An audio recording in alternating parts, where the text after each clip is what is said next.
Hello guys, എല്ലാവർക്കും എൻ്റെ YouTube ചാനലിലേക്ക് നല്ലൊരു നമസ്കാരം.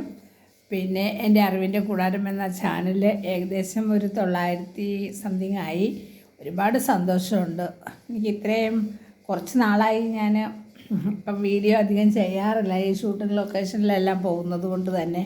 പിന്നെ ഒരു സന്തോഷ വാർത്ത, എൻ്റെ ജീവിതത്തിലെ ഏറ്റവും വലിയൊരു ആഗ്രഹമായിരുന്നു തിരുപ്പതി യാത്ര പോകണമെന്നുള്ളത്. അപ്പോൾ തിരുപ്പതി യാത്രയ്ക്ക് പോകാനായിട്ട് ഞാൻ പലരോടും ചോദിക്കാറുണ്ട്, ഒന്ന് പോകാം എന്നപ്പോഴൊക്കെ അവരവരുടെ കുടുംബവും ഫാമിലിയൊക്കെ ആയിട്ടാണ് പോകാനായിട്ട് താല്പര്യപ്പെടുന്നത്. അപ്പോൾ എന്തായാലും ഞാൻ ഇത്തവണ ഒരു ടൂർ പാക്കേജിലൊന്ന് തൃപ്തി ഭഗവാൻ എന്നാണ് പറയുന്നത്. തിരുപ്പതി എന്ന് പറയുന്നുണ്ടെങ്കിലും തൃപ്തി ഭഗവാൻ എന്നാണ് അദ്ദേഹത്തെ ദൈവത്തിനെ പറയുന്നത്. അപ്പം അത് തൊഴാനായിട്ട് നാളെ പോവുകയാണ്. അപ്പം നാളെ തിരുപ്പതി അപ്പനെ തൊഴുതിട്ട് 2 ദിവസം കഴിഞ്ഞിട്ടേ വരുള്ളൂ. അവിടെ കാളഹസ്തി, അതുപോലെ 2-3 അമ്പലങ്ങളിലൊക്കെ പോകുന്നുണ്ട്. അപ്പോൾ 5500 രൂപയാണ് ടൂർ പാക്കേജ്. അപ്പോൾ എന്തായാലും ഒന്ന് പോയി ഭഗവാനെ തൊഴണം. അതുപോലെ തന്നെ അവിടെ ഏറ്റവും കൂടുതൽ ചെയ്യുന്ന ഏറ്റവും വലിയ വഴിപാട് എന്ന് ഞാൻ കേട്ടിട്ടുള്ളത്, ഇങ്ങനെ ചില്ലറ പൈസ, അതായത് നാണയം നമ്മൾ 2 കയ്യിലും കൂടെ എടുത്തിട്ട് ഒരു കുടുന്ന നാണയം ഭണ്ണാരത്തിൽ ഇടണം എന്നാണ് സങ്കല്പിച്ചിരിക്കുന്നത്. അതിനായി കുറച്ച് നാണയവും ഞാൻ കരുതിയിട്ടുണ്ട്. അപ്പം നമ്മുടെ ജീവിതത്തിൽ നമുക്ക് പോകാൻ പറ്റുന്ന എല്ലാ അമ്പലങ്ങൾ, അതുപോലെ ടൂറിസ്റ്റ് സ്ഥലങ്ങളൊക്കെ നമ്മൾ പോകണം. കാരണം നമ്മൾ കല്യാണമൊക്കെ കഴിഞ്ഞ് കുട്ടികളെയൊക്കെ വളർത്തി അവരുടെ കഷ്ടപ്പാടും അവരുടെ പഠിത്തവും വിദ്യാഭ്യാസവും അവരുടെ ജോലി, അവരുടെ കല്യാണം, അവർക്ക് കുഞ്ഞുങ്ങൾ, അങ്ങനെ അതെല്ലാം കഴിഞ്ഞിട്ട് നമ്മുടെ ജീവിതത്തിൽ വീണ്ടും നമുക്ക് നല്ലൊരു കാലം തന്നെ തിരിച്ച് നമ്മൾ തന്നെ കൊണ്ടുവരണം, അല്ലാതെ ആരും നമ്മളെ കൈപിടിച്ച് കൊണ്ടുപോവുകയില്ല. അപ്പം നിങ്ങളെല്ലാവരും എന്നെപ്പോലെ തന്നെ നമ്മുടെ ഉത്തരവാദിത്തങ്ങളൊക്കെ കഴിയുമ്പോൾ നമ്മൾ ഇനി കുട്ടികൾ വരാൻ സാധ്യതയില്ല എങ്കിൽ നമ്മൾ ടൂർ പാക്കേജ് ഉണ്ടല്ലോ അതിൽ പോയി. പക്ഷെ കുട്ടികളോടൊക്കെ പറയണം നമ്മൾ പോകുന്ന സമയത്ത്. കാരണം നമ്മുടെ മക്കൾ അറിഞ്ഞിരിക്കണം നമ്മൾ എവിടെയാണ് പോകുന്നത്, ആരുടെ കൂടെയാണ് പോകുന്നത്, എങ്ങനെയാണ് പോകുന്നത്, ഏത് പ്രോഗ്രാമിലൂടെയാണെന്ന്. എന്തൊക്കെ സംഭവിച്ചാലും നമുക്ക് നമ്മുടെ മക്കൾ മാത്രമേ ഉണ്ടാവുകയുള്ളൂ. അപ്പം നമ്മൾ ആ കുഞ്ഞുങ്ങളെ എല്ലാ കാര്യങ്ങളും നമ്മൾ പരസ്പരം അറിയിക്കണം. പിന്നെ നമ്മൾ എല്ലാ ഈശ്വരനിൽ സമർപ്പിച്ചുകൊണ്ടാണല്ലോ ഓരോ യാത്ര ചെയ്യുന്നത്.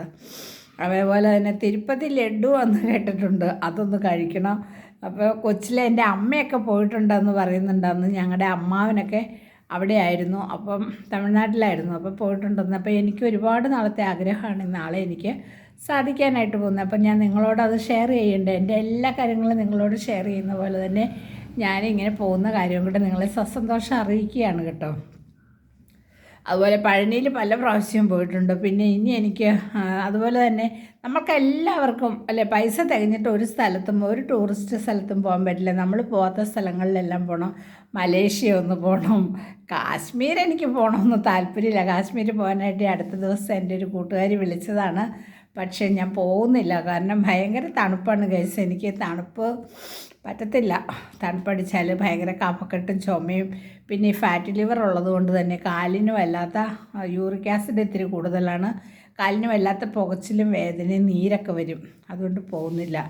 പിന്നെ മരുന്നുകളൊക്കെ കരുതണം. നമ്മളൊരു യാത്ര പോകുമ്പോൾ നമ്മൾ അത്യാവശ്യം എടുക്കേണ്ട രേഖകൾ എന്തൊക്കെയാണെന്ന് ചോദിച്ചാൽ, നമ്മുടെ ആധാർ കാർഡ് എടുക്കണം. അതുപോലെ ആധാർ കാർഡ് വേണം,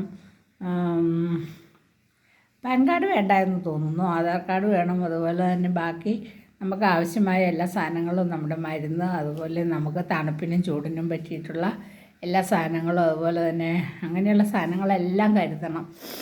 പിന്നെ ബിഗ് ബോസിൻ്റെ കാര്യം പറയുകയാണെങ്കിൽ തീരാറായല്ലോ ബിഗ് ബോസ്. ഇനി 2-3 ദിവസം കൂടി ഉള്ളൂ. എനിക്ക് ബിഗ് ബോസ് കാണാൻ പറ്റില്ല. ഞാൻ അന്നേരം ലൈവ് കാണാനായിട്ട് ശ്രമിക്കുന്നുണ്ട്. ആരായിരിക്കും വിന്നർ എന്നറിയാൻ എനിക്ക് മതിയായ ആഗ്രഹമുണ്ട്.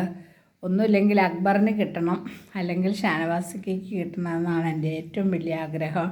കാരണം അനീഷൊക്കെ ഒരുപാട് ഫ്രോഡ് കളികളും ഒക്കെ കളിച്ചിട്ടുണ്ട്. അതുപോലെ തന്നെ അനുമോളാണെങ്കിലും വല്ലാത്ത സ്റ്റണ്ടും കാര്യങ്ങളും. നിങ്ങൾക്കും അങ്ങനെയല്ലേ തോന്നിയത്? എന്തായാലും നമുക്ക് കണ്ടറിഞ്ഞ് കാണാം. ഇനി അനീഷാണോ അനുമോളാണോ കൊണ്ടുപോകണേ, അതെയോ ഇനി നമ്മുടെ അക്ബറിനാണോ കിട്ടുന്നത് എന്ന് നമുക്ക് നോക്കാം. അപ്പം എല്ലാവർക്കും എന്താ പറയുക, എല്ലാവർക്കും സുഖമെന്ന് വിശ്വസിക്കുന്നു. അതുപോലെ തന്നെ ഇപ്പോൾ ഒരുപാട് അപകടങ്ങൾ ഉണ്ടാകുന്നുണ്ട് അല്ലേ. കുട്ടികളാണ് കൂടുതലും അതിന് ഇരയാകുന്നത്. ഇപ്പം തന്നെ ഞങ്ങളുടെ അടുത്ത് വൈക്കത്ത് തന്നെ 2-3 ആൺകുട്ടികൾ 27 വയസ്സ് 23 വയസ്സുള്ള ആൺകുട്ടികൾ അപകടം സംഭവിക്കുന്നുണ്ട്. കുട്ടികൾ ബൈക്ക് ഓടിക്കുമ്പോൾ വളരെയധികം ശ്രദ്ധിക്കണം. എല്ലാ മക്കളെയും എത്ര കഷ്ടപ്പെട്ടിട്ടാണ് അമ്മയും അച്ഛനും ഒക്കെ വളർത്തുന്നത്. അപ്പം അപകടങ്ങളില്ലാതാവാനായിട്ട് നന്നായിട്ട് പരിശ്രമിക്കണം. വളരെ സ്പീഡ് കുറച്ച് മാത്രമേ ഓടിക്കാവുള്ളൂ എന്നും ആർക്കും ഒരാപത്തും വരത്തില്ലേ എന്ന് പ്രാർത്ഥിച്ചുകൊണ്ട് തന്നെ ഞാൻ നിർത്തട്ടെ. Okay guys, by.